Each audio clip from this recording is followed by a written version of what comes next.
Eu nasci Mário Raul de Moraes Andrade, mas as pessoas me conhecem como Mário de Andrade.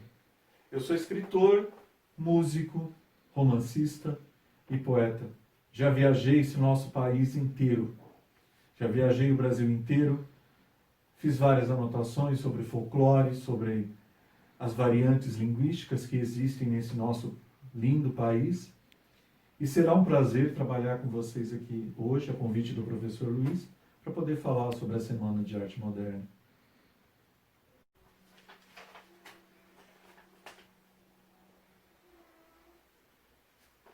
Olá, professor Luiz. Tudo bom com o senhor?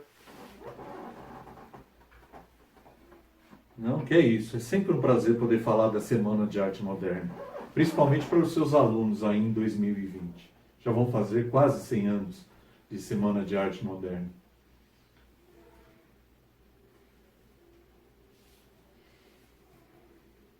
Bom, a Semana de Arte Moderna, ela deu início num jantar.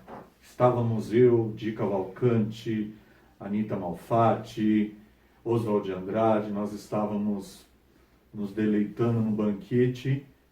Então surgiu a ideia de nós fazermos essa Semana de Arte Moderna. É que, na verdade, nós estávamos cansados dos parnasianos. O parnasianismo com aquela métrica rígida, com aquela impessoabilidade, era algo que não agradava, que não nos agradava. Nós éramos a elite intelectual de São Paulo naquele período. E vou ser sincero, nós não gostávamos da tradição Rio de Janeiro. Rio de Janeiro era, assim, o grande centro cultural do Brasil, e nós queríamos trazer isso para São Paulo.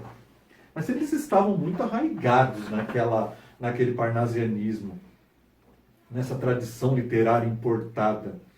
E tudo que nós queríamos de verdade, era assim, uma literatura que fosse nossa, brasileira, e não copiada da Europa. E foi a partir dessas discussões que nós resolvemos fazer a Semana de Arte Moderna. Foi assim, foi um escândalo. A Semana de Arte Moderna, olha, se me desculpe dizer, foi um escândalo.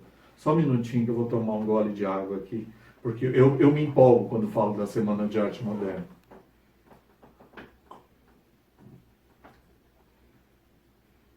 E eu sou apaixonado por São Paulo. São Paulo é a minha terra natal. O Oswald de Andrade, ele tinha vindo da Europa, ele teve contato com as vanguardas europeias, com o cubismo, com o surrealismo, com o futurismo.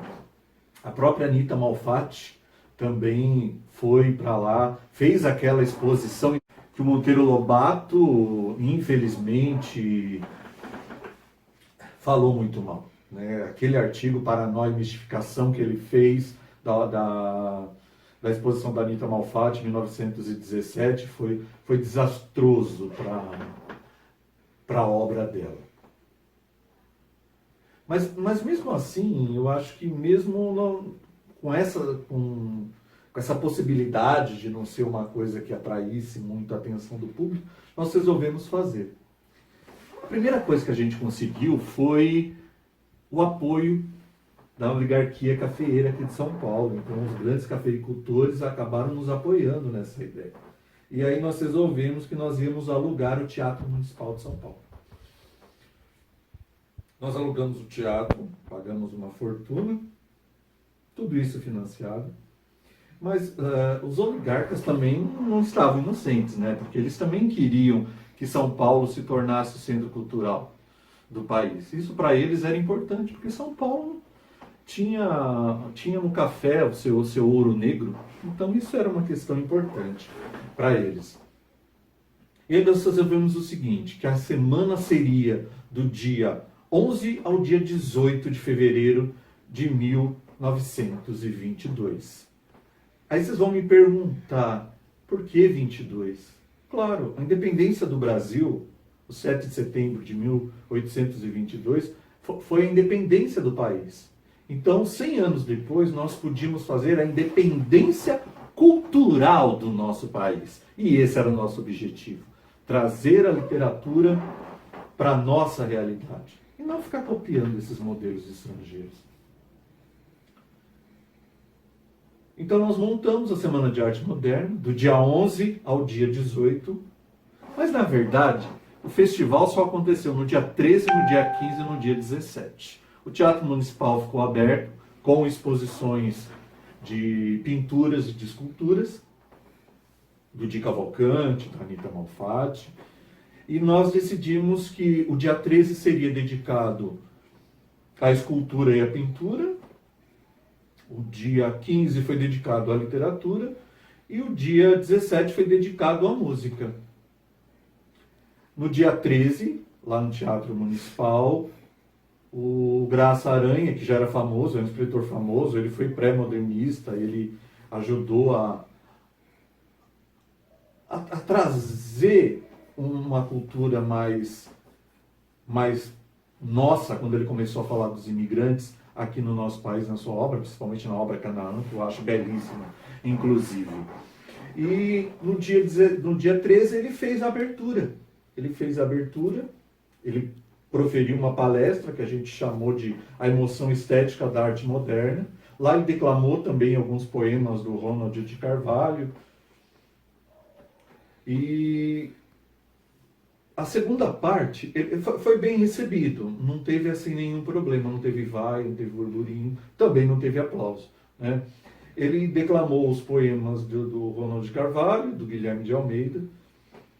A segunda parte teve o Ronald de Carvalho, que fez uma palestra sobre a pintura, né, e a escultura dentro da arte moderna. Isso foi acompanhado também de 3 solos, danças africanas do Villa Lobos, né? As pessoas não estavam preparadas para aquilo. O Villa Lobos foi até, inclusive, achincalhado em alguns momentos. O dia 15 foi dedicado à literatura. Esse foi o auge do evento. Esse foi um escândalo. Claro que hoje, falando da Semana de Arte Moderna, depois que ela aconteceu, a gente ri, mas eu fiquei preocupado.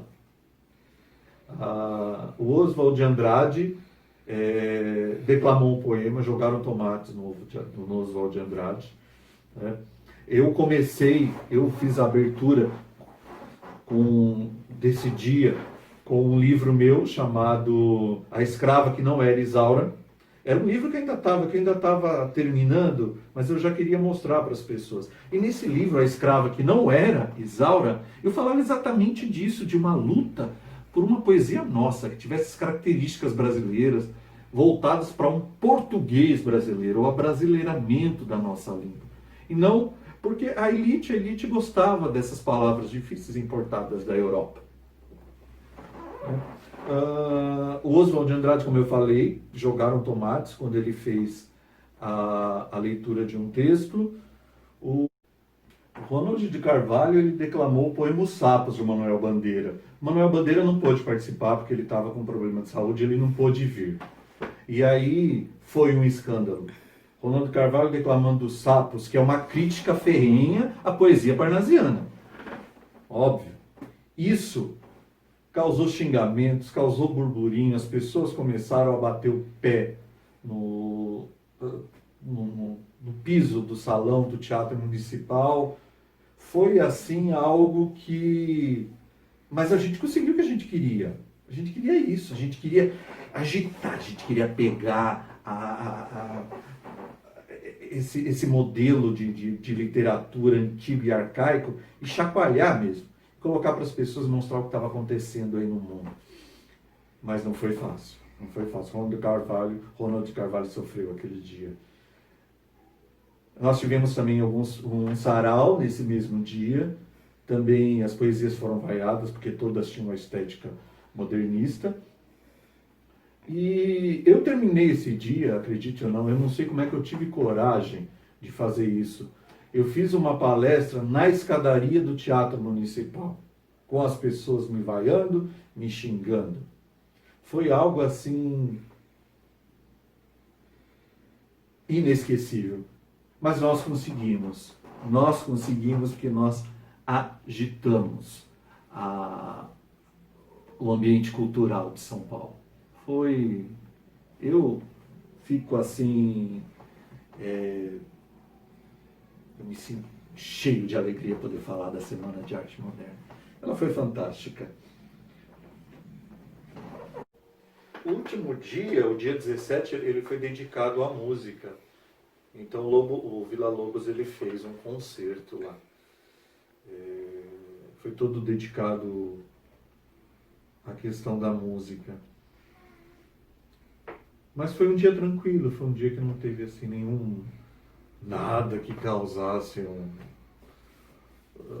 algum tremor, assim como foi o dia 15. Eu já ia me esquecendo, né? Eu falei para vocês que não teve nada que aconteceu no dia 17. Claro que teve, gente. Como é que eu pude esquecer? O Vila Lobos, ele estava com um problema no pé. Ele estava com um calo, esse calo estava inchado. Aí ele estava de terno, estava com o sapato em um dos pés, e no outro ele estava com uma sandália, porque ele não podia calçar. E aí as pessoas acharam aquilo um absurdo.